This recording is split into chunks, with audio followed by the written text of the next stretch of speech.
Madame, Monsieur, bonjour et merci d'être avec nous. La répartition des postes hier au bureau de l'Assemblée nationale, les députés étaient chargés de décider de la répartition de postes au sein du bureau définitif. La majorité parlementaire s'est octroyé le poste clé, à savoir celui de président, premier vice-président, deuxième vice-président, rapporteur, questeur et questeur adjoint. En revanche, l'opposition politique, qui ne compte que 28 députés au sein de l'hémicycle, n'a obtenu qu'une part minime, se contentant du poste de rapporteur adjoint. Nous y reviendrons. Poursuite des consultations pour la formation du nouveau gouvernement par la première ministre à la primature. Judith Suminwa-Tuluka a reçu mercredi 17 avril 2024 une délégation du regroupement politique Action audible pour la bonne gouvernance à ABG, conduit par son président Toussaint Mangala. Suivez.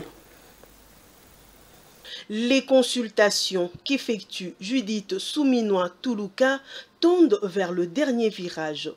La première ministre a reçu le mercredi 17 avril à la primature une délégation du regroupement politique Action audible pour la bonne gouvernance à ABG que dirige Guylaine Nyembo. Au sortir de cette audience, le président de ce regroupement politique a fait savoir que AABG est à la disposition de la République.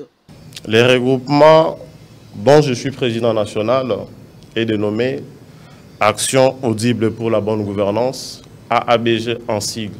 Déjà par les faits de notre simple dénomination, nous regorgeons en notre sein une expertise avec la ressource humaine qui nous accompagne.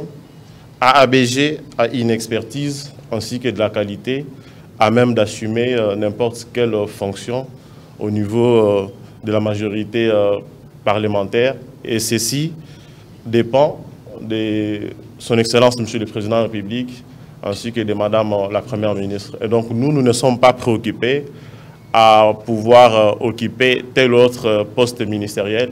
Le plus important pour nous, nous sommes à la disposition de la République à travers notre majorité parlementaire. Les postes qui nous sera confiés, c'est celui-là que nous allons occuper. Le regroupement politique Action audible pour la bonne gouvernance, AABG, salue cette initiative et se dit satisfait d'être compté parmi les partis et regroupements politiques qui ont pris part à toutes les étapes pour la formation.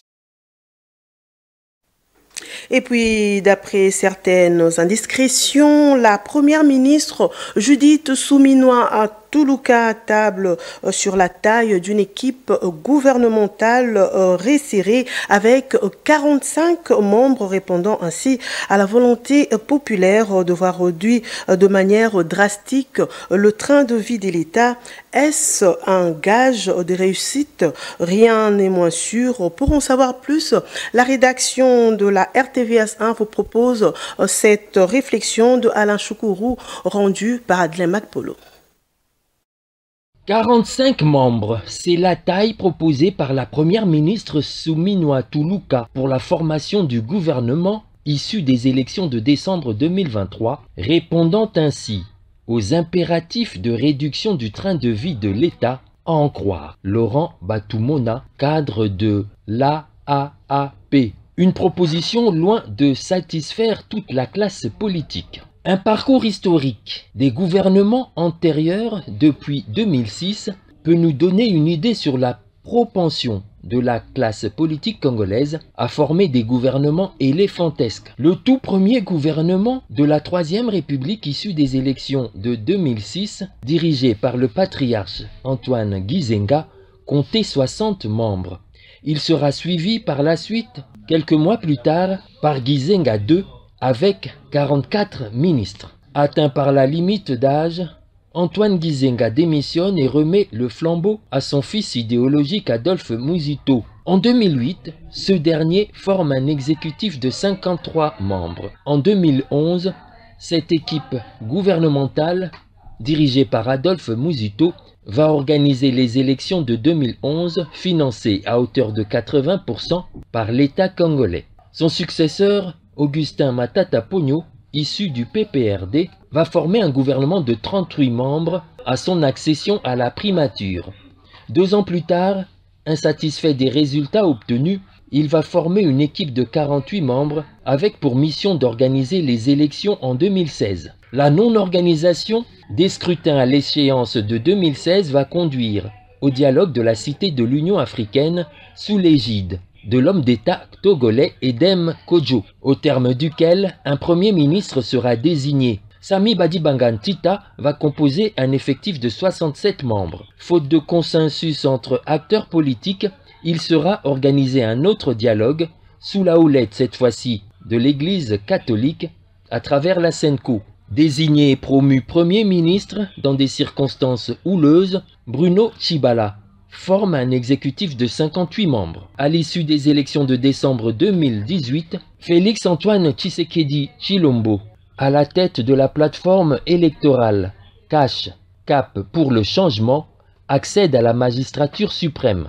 Contraint de former un gouvernement de coalition avec le FCC de Joseph Kabila, vainqueur des législatives, il désigne comme Premier ministre Sylvestre Ilunga Ilukamba, cadre du FCC. Ce dernier sera à la tête d'un exécutif de 65 membres. Après la dislocation de la coalition FCC-Cash, le Premier ministre Sama Lukonde aura lui un gouvernement de 56 membres, puis 57 par la suite. Entre les 38 de Matata Ponyo et les 65 membres de Bruno Tshibala, Judith Suminwa Tuluka a choisi le juste milieu, 45 membres, répondant ainsi au mot d'ordre de la société civile, à savoir la réduction à tout prix du train de vie de l'État. Cela peut-il impacter sur l'efficacité de l'équipe gouvernementale? Comme disent les Congolais, tout est question de volonté politique. Une chose est sûre, pour atteindre ses objectifs, la première ministre,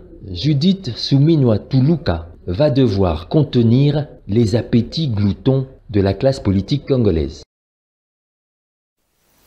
D'après la liste publiée par le service de la Première ministre, les consultations en vue de la formation du gouvernement ne concernent que le parti politique et regroupement issu des élections de décembre dernier, une situation ou mieux une exclusion que dénonce la société civile congolaise, sûrement pas pour quémander des postes, mais plutôt pour faire entendre la voix de son voix et du Congo profond. Judith Elango.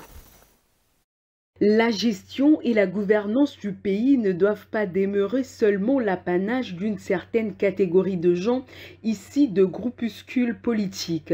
C'est la réaction du coordonnateur de la société civile congolaise, Jonas Chiombela, suite à la non prise en compte sur la liste des organisations à consulter par la première ministre. La construction et la gouvernance d'une nation n'est jamais l'apanage d'un seul Congolais, c'est l'apanage de tous les Congolais. Nous voyons maintenant que la gestion et la gouvernance du pays est devenue l'apanage d'un groupe de gens regroupés autour des organisations politiques. Ce que nous avons constaté avec l'informateur, la société civile a été oubliée. Nous sommes en train de voir le calendrier de Madame la Première ministre. La société civile est aussi oubliée. Mais quand ça va barder très mal, là on recourt à toute la population. Quand il faut travailler pour que tous participent à la gouvernance de la République, c'est l'apanage des partis politiques. Je pense que chacun devra en tirer conséquences. Loin de là, l'intention pour les activistes de faire partie de l'exécutif national, mais en tant que leaders sociaux plus au fait des réalités vécues par la majorité de Congolais, il estime avoir un mot à dire en rapport avec la gestion de la République en cette période trouble. Tant que les choses sont en train de faire en termes des individus et des partis politiques, nous sommes là que pour observer et nous donner la chance d'aller de l'avant avec cette option exclusive qui n'est pas une option inclusive. Compte tenu du contexte et de la situation du pays, je pense qu'il était temps que toute la classe politique dans tout son ensemble, y compris ceux qui sont au pouvoir et ceux qui ne sont pas au pouvoir, y compris la société civile, tous soient associés à cette démarche de la recherche de la cohésion nationale dans la gouvernance, pas parce qu'ils vont poser des actes de gestes et les conséquences qui vont appeler toute la population. Cette fois-ci, ça ne va pas passer. Nous ne sommes pas des commandeurs. Nous estimons que la situation du pays nécessite la contribution de tous, la consultation de tous. Parce que la consultation n'est pas seulement pour être gouvernement. Il peut y avoir des idées qu'on peut donner pour que le pays puisse avancer ou trouve des solutions. Activistes de droits de l'homme, leaders sociaux, syndicats et patronats, l'absence de la société civile dans les consultations de la première ministre, un impair, a vite corrigé.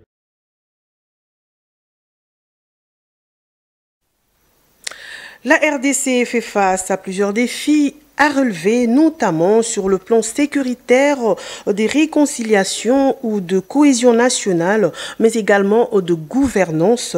À ce titre, la première ministre Judith Suminwa-Tuluka devrait consulter un large éventail de Congolais, estime le professeur Florimond Mouteba, PCA de l'ODEP. On l'écoute.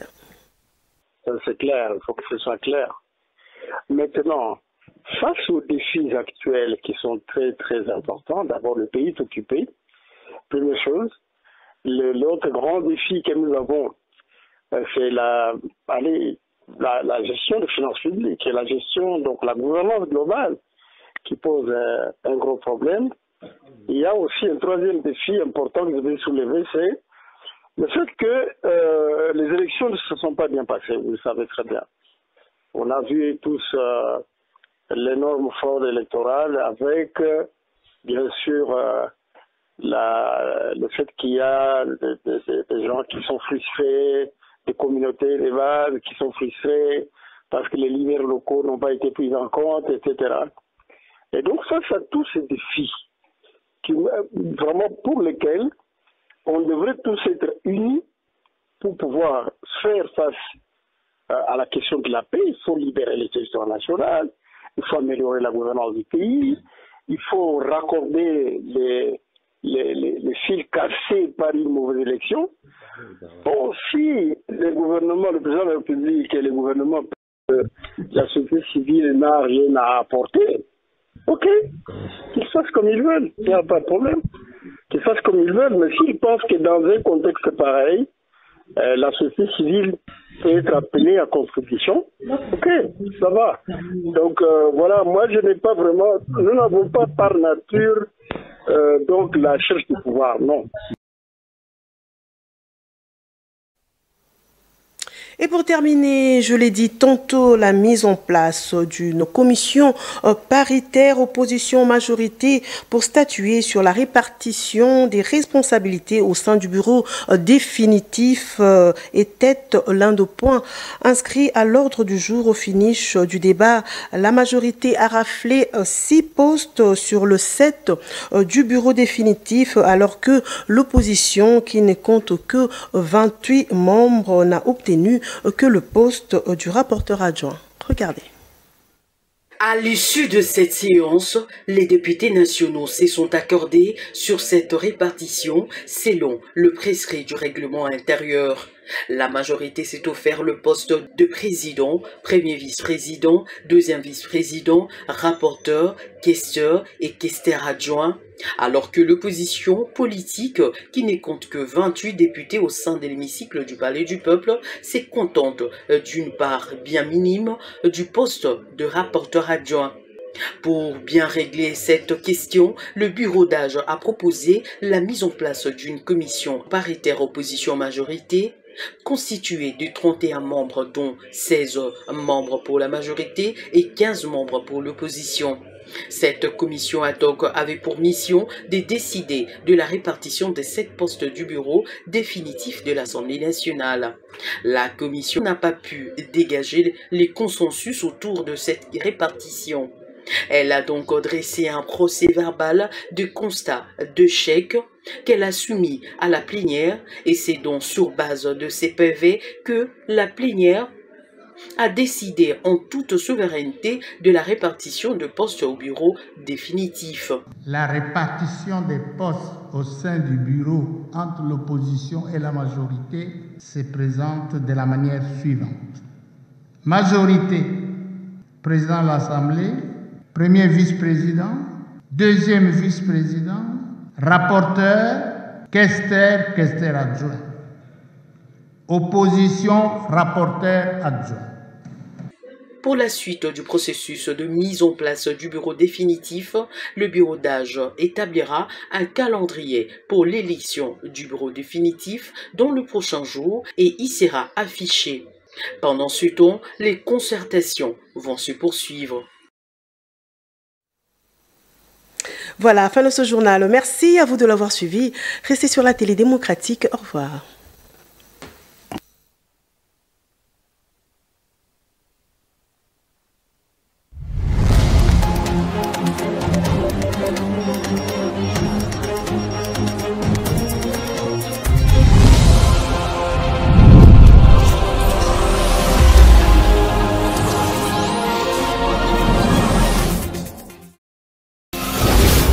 RTVS 1